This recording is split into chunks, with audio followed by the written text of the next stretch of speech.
high priest Antigonus, the king installed in Jerusalem by the Parthians, Rome's most powerful enemy. It was not difficult to arouse indignation against Antigonus. Many in Rome recalled the time in his youth when Antigonus was held captive in the city precisely to prevent him from interfering in the government of Judea. Antigonus had more than once absconded to wreak mischief in his homeland, and the senators were incensed that he had spurned Roman authority so blatantly.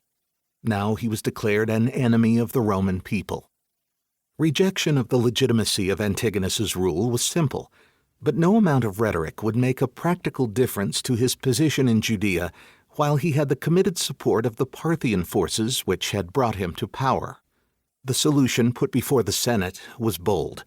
The Senate, assured that it would be an advantage in their war with the Parthians that Herod should be king, endorsed unanimously a proposal by Mark Antony to offer Herod the throne. Enthusiasm for the proposal had been guaranteed by the status of the proposer. Mark Antony was the most powerful man in the Roman state. No one raised the obvious objection that it was a contravention of Roman custom to recognize a commoner as king over an allied nation, rather than a scion of the current royal family. Unanimity was aided by the visible support of the young Octavian Caesar, the only politician in Rome in 40 BCE with the capacity to rival Antony.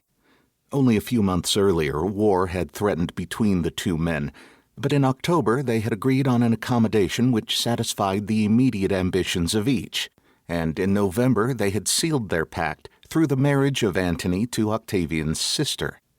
Now, as the Senate broke up after its meeting, Antony and Octavian flanked Herod as the new king.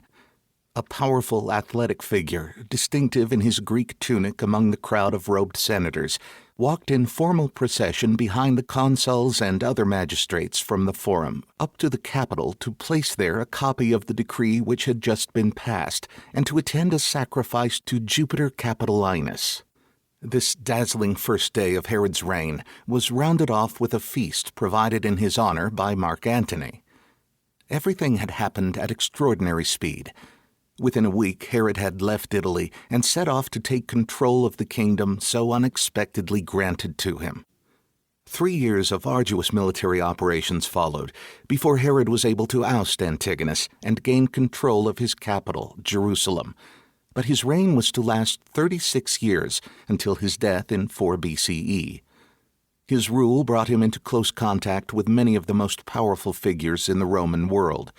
It also transformed the landscape of the land of Israel. Herod cared greatly about his reputation to posterity, so it is ironic that he is generally remembered not as a great monarch, but as a murderous tyrant.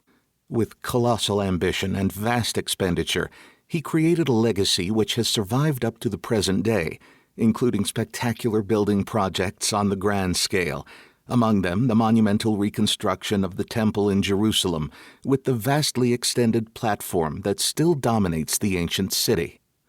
Much is known about his achievements and travails, but posterity has found it harder to judge their significance. Should we marvel at his ability to establish himself as a great king despite his origins as an outsider? Should we admire the powerful personality which enabled him to impose his will on the world around him? Or should we sympathize with Herod as a victim, despite his bravado, of the political storms that overwhelmed the wider world during his reign and the intrigues of his dysfunctional family? How is it possible to empathize with a man who was so prone to the human frailties of jealousy and suspicion that later generations have portrayed him as a monster? Above all, is it right to consider Herod's life a Jewish life?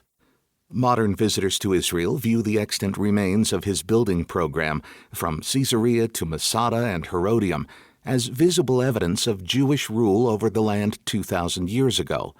But the buildings themselves lack any distinctively Jewish markers, and none apart from the temple and the patriarchal and matriarchal tombs in Hebron has any obviously Jewish purpose. We have seen that the origins of Herod's rule lay not in Judea, but in Rome, where he celebrated his appointment to the throne by attending a sacrifice to Jupiter. How did the cities, palaces, pagan temples, and fortresses on which Herod